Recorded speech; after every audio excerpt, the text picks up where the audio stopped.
کتنا اللہ تعالیٰ خوش ہوتا ہے کہ جب ساری دنیا مجھے بھول گئی ہے، ہر وقت دولت کی باتیں، پیسے کی باتیں، مکان کی باتیں، پلاٹ کی باتیں، اس سے اتنے پیسے لینے، اس کو اتنے پیسے دینے ہیں، وہ کاروبار بند ہو گیا، اس کو کھولنا ہے، یہ کرنا ہے، وہ کرنا ہے، ہر وقت 24 گھنٹے جس نے پیدا کیا، جس کے پاس لوٹ کر جانا ہے، سب چیزیں چھوڑنی ہے یہاں پہ، یہ بیوی بچے بھی چھوڑنے ہیں، یہی قبر میں اتاریں گے، جو آج کہہ رہے ہیں نا وہ ہم رہ نہیں سکتے آپ کے بغیر، اور یہ اور یہی اتار کے آئیں گے قبر میں. اور اگر کورونا سے مر گئے نا، اللہ بچائے، تو قبر میں بھی نہیں جائیں گے، بولیں گے یہ تو مر گیا، ہمیں نہ مار دے کہیں. دور دور سے دیکھ نہیں رہے کیسے جنازے ہو رہے ہیں. یہ تو انسان کی محبت ہے، یہ تو اوقات ہے انسان کی. تو جس کے پاس لوٹ کر جانا ہے اور جس نے بنایا ہے، هو اعلم بكم اذ انتم اجنة في بطون امهاتكم، اللہ فرماتے ہیں جب تم ماں کے پیٹ میں تیار ہو رہے تھے نا، وہ رب تمہیں اس وقت سے جانتا ہے. اس وقت تو والدین بھی انسان کو نہیں جانتے. کتنا قریبی تعلق، ہر ایک کا تذکرہ زبان سے کرے گا، نہیں کرے گا جو سب سے زیادہ قریب ہے اس کا تذکرہ نہیں کرے گا. اور اگر اللہ کا ذکر کرے گا بھی تو کسی نے کوئی وظیفہ بتایا ہوگا جن بھگانے کے لیے، دکان کھلوانے کے لیے، کاروبار کھلوانے کے لیے، بچی کی شادی نہیں ہو رہی، اپنی نہیں ہو رہی ہے تو پچھتا رہا ہے اس کو بھگانے کے لیے، ہو گئی ہے تو بچے نہیں پیدا ہو رہے، ہو گئے تو وہ چترول لگا رہے ہیں ان کو سیدھا کرنے کے لیے، اللہ کو خوش کرنے کے لیے، اللہ کی محبت میں اللہ کا نام لذت سے لینے کے لیے کہ مجھے بس اس سے محبت ہے، اس کا نام لینے میں مجھے مزہ آتا ہے. اس نیت سے ذکر کرنے والے مارکیٹ میں بہت شارٹ ملیں گے آپ کو، بہت کم لوگ ملیں گے. کوئی بیٹھا ہو نا صبح اللہ اللہ کر رہا ہو، کیوں کر رہے ہو؟ وہ جی فلاں پیر صاحب نے بتایا تھا، وہ فلاں پیر صاحب نے کہا تھا یہ کرو گے تو یہ والا کام ہو جائے گا. او بھائی اللہ نے پیدا کیا ہے، جیسے دنیا کا تذکرہ کرتے ہو بغیر ضرورت کے کرتے ہو نا. خواتین جب آپس میں ملتی ہیں دوسرے کا لباس دیکھتی ہیں، بہن کہاں سے خریدا، کتنے کا خریدا، ضرورت ہوتی ہے، حالانکہ جیب میں ایک پیسہ بھی نہیں ہوتا خریدنے کا. لیکن محبت جس چیز سے ہوتی ہے اس کا تذکرہ کرنے میں انسان کو، بولو نا بھائی، مزہ آتا ہے. مرد جب آپس میں بیٹھتے ہیں تنخواہ پوچھ رہے ہوتے ہیں، کیسا چل رہا ہے بزنس، کیا ہو رہا ہے، کتنا پروفٹ ہوا. جس چیز سے محبت ہے انسان کو اس کا نام لینے میں مزہ آتا ہے.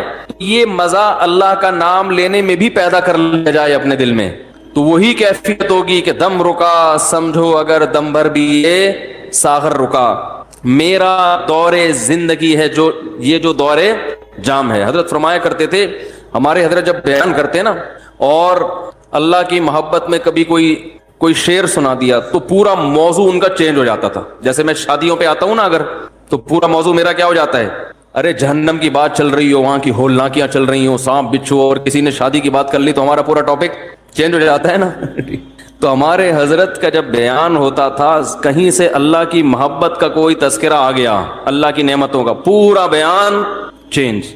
اور پھر حضرت فرماتے تھے کہ کچھ نہ، پھر یہ شعر پڑھتے تھے، کچھ نہ رستے کا پتہ ہم کو نہ منزل کی خبر، کچھ نہ رستے کا پتہ ہم کو نہ منزل کی خبر، جا رہے ہیں جس طرف ہم کو لیے جاتا ہے دل.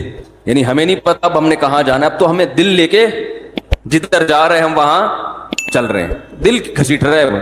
تو اللہ کی محبت میں یہ حال کہ اب دل جہاں لے کے جائے گا وہاں، تو دل تو یہی کہہ رہا تھا بس اللہ کا تذکرہ کرو بیٹھ کے. تو اسی طرح یاد رکھیں یہ جو اہل اللہ جو دعا مانگتے ہیں، یہ دنیا داروں کی عادت ہوتی ہے. دعا مانگ رہے ہیں قبول نہیں ہو رہی، ہم تو کام ہی نہیں بن رہا، 20 سال سے شادی کر رہے ہیں شادی نہیں ہو رہی، 20 سال سے کاروبار کی دعا مانگ رہے ہیں، کاروبار نہیں مل رہا، 25 سال سے یہ دعا مانگ رہے ہیں، یہ نہیں ہو رہی. یہ دنیا داروں کی عادت ہے. اہل اللہ کہتے ہیں دعا مانگنے کی توفیق مل رہی ہے، بس اس سے بڑی کوئی نعمت نہیں ہے، کچھ نہ ملے ہمیں.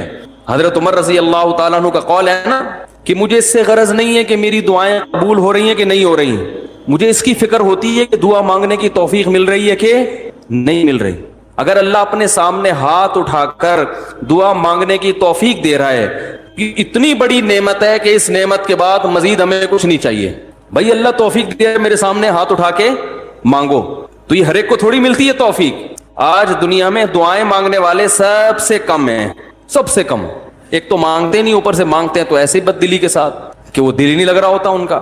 اور پھر 2-4 دفعہ مانگے، بولے قبول، جا کے دیکھیں قبول ہوئی ہے کہ نہیں ہوئی ہے.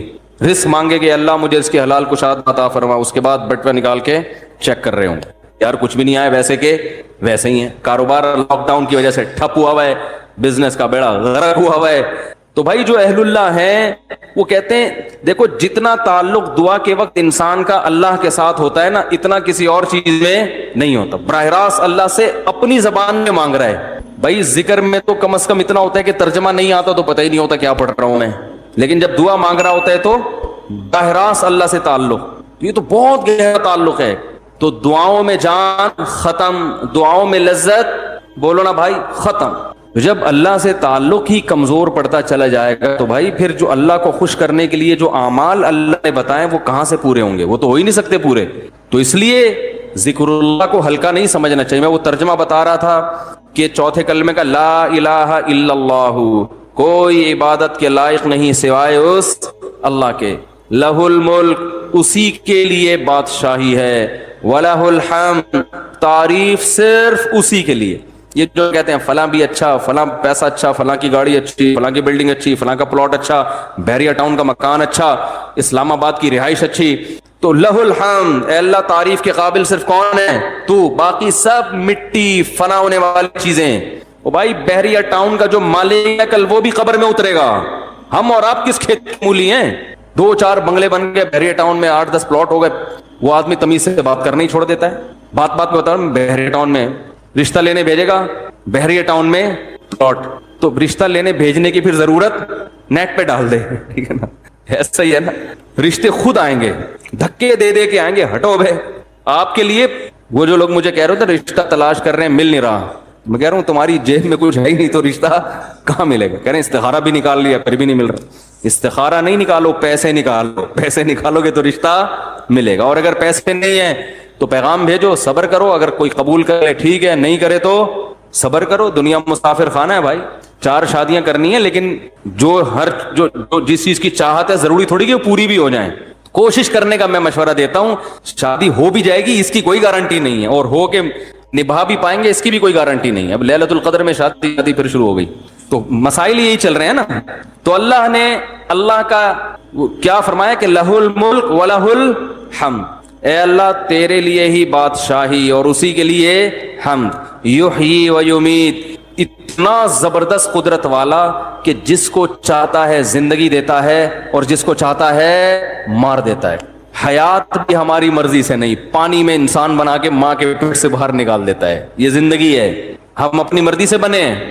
اور ایسے تصرف جانے کا ارادہ ہوگا نہیں لیکن اللہ لے جائے گا. کیسی ایڑیاں رگڑو، یہ جتنے لوگ دنیا سے گئے ہیں یہ اپنی مرضی سے تھوڑی ہیں. کیسے بڑے بڑے وڈیرے ہوتے ہیں، کیسے بڑے بڑے پاورفل طاقتور لوگ ہوتے ہیں، دنیا ان کے اشاروں پہ چلتی ہے. لیکن جب جانے کا وقت آتا ہے پوری ایڑی چوٹی کا زور لگا لیتے ہیں، مگر موت اپنے شکنجے گاڑ لیتی ہے، چھوڑتی نہیں ہے نا موت. کیسا پٹکتی ہے موت. اب یہ جو کرونا وائرس سے اتنے لوگ مر گئے، کسی کو پتا تھا کہ مریں گے؟ ان کو اندازہ تھا پہلے سے؟ تو یحیی و یمیت، انسان اللہ کی تعریف میں یہ کلمات کہتے ہیں. اللہ وہی ہے حیات دیتا ہے اور وہی زندگی دیتا ہے. وَهُوَ حَيٌّ لَا يَمُوتُ، وہ زندہ ہے، اس پر کبھی موت نہیں آئے گی. وَهُوَ عَلَى كُلِّ شَيْءٍ قَدِيرٌ، اور وہ ہر چیز پر قدرت رکھتا ہے. تو یہ کلمات 100 دفعہ ترجمہ سوچ کے، مفہوم سوچ کے، صرف اللہ کو خوش کرنے کے لیے، اس نیت سے کہ اللہ کی محبت کی چنگاری ہمارے دل میں پیدا ہو جائے. تو ارادہ کرتے ہو کہ نہیں کرتے بھائی؟ زندگی بھر معمول بناؤ، 100 دفعہ صبح، 100 دفعہ شام. شیطان کیا کرے گا کہ جب آپ بیٹھو گے تو دل نہیں لگے گا آپ کا. کہو گے مفتی صاحب نے تو کہا تھا دم رکا سمجھو اگر دم بھر بھی ہے ساغر رکا. ذکر اللہ کی تو ایسی لذت ہے کہ 1 منٹ کے لیے زبان رک گئی تو ہمارا دم گھٹ گیا. ہمارا تو پڑھنے میں دم گھٹ رہا ہے. پھپھی کا فون آ رہا ہے، موبائل بار بار اٹھا کے چیک کر رہے ہیں، یار کس کا فون. آج کل ذکر کر رہے ہوتے ہیں نا، دیکھو تراویح میں ہر 2 رکعت کے بعد بعض لوگ چیک کر رہے ہوتے ہیں، کچھ آیت تو نہیں ہے. خالہ کا فون ہے، پھپھی کا فون ہے، فلانے کا ہے، کیا ہے وہ سب. تو وہ تو اتنی ٹینشن ہے آج کل ذکر کرنا. آپ کہیں گے مفتی صاحب نے فون کیا، مفتی صاحب نے بیان کیا تھا کہ دم رکا سمجھو اگر دم بھر بھی یہ ساغر رکا، تو آپ کا دل نہیں لگے گا. تو چھوڑنا نہیں ہے، دل لگے یا نہ لگے، تھوڑے دنوں کے بعد اس کی لذت دیکھو. ٹیسٹ گین کرنا پڑتا ہے نا. مجھے یاد ہے جب یہ ڈیو نئی آئی نا تو پیپسی والے ڈیو فری میں بانٹ رہے تھے، کیونکہ پہلی دفعہ ڈیو پینا ایسے لگتا ہے جیسے کھانسی کا شربت پی رہے ہیں. ایسا ہی تھا نا، لوگ نہیں پی رہے تھے، انہوں نے فری بانٹی. ہماری قوم ایسی ہے، فری میں آپ بلیچ بھی پلاتے ہیں تو پی لے گی، بھائی فری ہے نا، پیسے تھوڑی خرچ ہو رہے ہیں. تو لوگوں نے فری میں پینا شروع کرتے کرتے اس ٹیسٹ کے کیا ہو گئے، بولو نا یار، عادت پڑ گئی اس کی. تو لت لگانی پڑتی ہے، ٹیسٹ گین کرنا پڑتا ہے. ابھی کبھی اللہ کا نام لیا ہی نہیں ہے زندگی بھر، لیا بھی ہے تو ایسے ہی قوالی میں لیا ہے، قوالیوں میں لے رہے ہیں اللہ کا نام. تمیز بیٹھ کے اللہ کا نام لینا، اس کا بھی ایک ٹیسٹ ہے. کیونکہ غلط چیزوں کا ٹیسٹ اتنا زیادہ، دیکھو جو ڈبے کے دودھ کے عادی ہوتے ہیں نا بچے، ان کو آپ بھینس کا خالص دودھ پلاؤ الٹی کر دیں گے، وہ ان کو اس میں سے بدبو آ رہی ہوتی ہے. حالانکہ وہ بدبو نہیں بلکہ خوشبو ہوتی ہے. بھینس کے دودھ میں بدبو ہوتی ہے، خوشبو ہوتی ہے، خوشبو ہے. میں سعودیہ گیا نا، 2 مہینے کا ویزا تھا میرا، تو 2 مہینے میں نے بھینس کا دودھ نہیں ملا، ڈبے کا ہی پیتے رہے. حالانکہ وہ بھی یہی ہوتا ہے، لیکن ایک پروسیس سے گزر کے پتہ نہیں اس میں وہ ذائقہ ہی نہیں تھا. جب میں یہاں آیا کچن میں جاتے ہی میں نے جیسے ہی دودھ کی دیگچی کا ڈھکن ہٹایا ہے، جو خوشبو کے جھونکے آئے ہیں، میں نے کہا یار کیسا پیارا دودھ ہمیں اللہ نے دیا ہے. فوراً گلاس بھر کے پیا، اتنا ذائقے والا دودھ ہے یہ. تو جو ڈبے کے دودھ کا عادی ہو اسے بھینس کا دودھ پہلے 1 چمچ پلاؤ، دیکھو الٹی تو نہیں کر رہا، پھر 2 چمچ، آہستہ آہستہ آہستہ آہستہ، پھر اسے ایسا چسکا لگے گا کہ ڈبے کا اس کو اچھا نہیں لگے گا. جس بچے کو دیسی گھی کھانے کی عادت نہیں ہے تو اسے آہستہ آہستہ دیسی گھی چٹانا پڑتا ہے. تھوڑے دنوں میں دیسی گھی کی لذت سے مانوس ہو جائے گا، پھر اسے یہ دوسرا گھی اچھا نہیں لگے گا. عرب زیتون اتنا کھاتے ہیں، انہیں زیتون نہ ملے تو مر جائیں. ہمارے یہاں زیتون کسی کو کھلاؤ وہ کہتے ہیں یہ کیا کڑوا. تو ایسے ہی یاد رکھو، انسان اپنی زبان کا ذائقہ خراب کر دیتا ہے. تو اللہ کا ذکر کرتے کرتے کرتے کرتے کیا ہوگا، ٹیسٹ گین ہو جائے گا. آپ کو پتہ ہے جو آزان سننے کے عادی ہیں ان کو یورپ میں، امریکہ میں بڑی ٹینشن ہوتی ہے کہ بہت دنوں سے آزان کی آواز نہیں سنی، کیونکہ ان کے کان اس ٹیسٹ کے عادی ہو چکے ہوتے ہیں. فضاؤں میں اللہ کا نام گونجتا ہوا سنائی نہیں دے رہا. جب فجر کے وقت خاموشی ہوتی ہے نا، کیسے مختلف مسجدوں سے اللہ کا نام فضاؤں میں گونجنا شروع، ادھر سے آواز آتی اللہ اکبر اللہ اکبر، ادھر سے آواز آتی اللہ اکبر اللہ اکبر، ادھر سے آواز آتی ہے. ہم اس ٹیسٹ کے عادی ہو چکے ہیں. ہمیں یہ آواز اگر نہ آئے تو ہماری طبیعت میں بے سکونی ہوتی ہے. ہمارے کزن ایک امریکہ میں ویڈیو کال پہ بات کر رہا تھا ان سے اسکائپ پہ، تو میرا گھر تو مسجد کے بالکل اوپر ہے، اذان کی آواز بہت تیز آتی ہے الحمدللہ. تو میں جب بات کر رہا تھا، بات کرتے کرتے عشاء کی اذان ہو گئی، تو وہ اذان کی آواز ان کو آئی، کہہ رہے ہیں آج میں نے 10 سال کے بعد براہ راست اذان کی آواز سنی ہے. ان کو سکون مل رہا تھا. تو بھائی روزانہ یہ کلمہ یا سبحان اللہ والحمد للہ ولا الہ الا اللہ واللہ اکبر، یہ تیسرا کلمہ ہے، یہ پڑھ لیں صبح بیٹھ کے. نبی صلی اللہ علیہ وسلم نے فرمایا یہ تیسرا کلمہ جسے کہا جاتا ہے نا، یہ اللہ کو اتنا محبوب ہے کہ سورج جن چیزوں پہ طلوع ہوتا ہے نا، ساری کائنات پہ ہی طلوع ہوتا ہے نا، تو ان سب سے زیادہ محبوب اللہ کو یہ کلمات ہے. سبحان اللہ، اللہ ہر عیب سے پاک ہے. والحمد للہ، تمام تعریفیں اللہ کے لیے ہیں. ولا الہ الا اللہ، اس کے سوا کوئی عبادت کے لائق نہیں ہے. واللہ اکبر، اور وہ اللہ سب سے بڑا ہے. تو یہ کلمات پڑھنا کس نیت سے ہے بھائی؟ شادی ہو جائے، بولو نا، کاروبار میں برکت ہو جائے. تو کچھ اللہ سے جو وحشت ہو چکی ہے نا، کأنہم حمر مستنفرہ. نبی صلی اللہ علیہ وسلم جب لوگوں کو اللہ کی طرف بلاتے تو یہ ایسے بھاگا کرتے تھے نا اللہ کا تذکرہ سن کے. تو اللہ نے فرمایا ایسے ہیں جیسے وحشی گدھے ہوتے ہیں نا. وحشی گدھا زیبرا کو کہتے ہیں. جب آپ جنگل میں جائیں، میں تو گیا ہوں، میں نے زیبرے اپنی آنکھوں سے دیکھے، جیسے ہی تھوڑا سا قریب جائیں گے وہ بہت دور بھاگ جائے گا، کیونکہ وہ آپ سے مانوس نہیں ہے. جنگل کے جانور مانوس نہیں ہوتے. اللہ قرآن میں شکایت کر رہے ہیں انسان کی کہ ان کو اللہ سے اتنی وحشت ہے، اللہ کو پہچانتے ہی نہیں ہے کہ جب ان کے سامنے اللہ کا تذکرہ کیا جائے، اللہ کی بات کی جائے، ایسے بھاگتے ہیں جیسے وحشی گدھے. تو یہی حال ان لوگوں کی ہے جو اللہ کے ذکر سے مانوس نہیں ہے. علماء یہ کہتے ہیں کہ اللہ کے ساتھ نا جذباتی محبت کی ضرورت ہے. دیکھو محبت کی 2 قسمیں ہیں، ایک عقلی اور ایک طبعی. دونوں میں کیا فرق ہے یہ میں بتاتا ہوں. ایک محبت ہوتی ہے عقلی. عقلی کا مطلب یہ ہوتا ہے کہ آپ کی عقل یہ کہتی ہے کہ اس آدمی کے مجھ پہ بہت سارے احسانات ہیں، لہذا مجھے چاہیے کہ میں اس سے محبت کروں، میرا فرض بنتا ہے، لہذا اس فرض کی وجہ سے میں کیا کروں گا، اس کے حقوق ادا کروں گا. یہ ہے، یہ اس کا تعلق کہاں سے ہے؟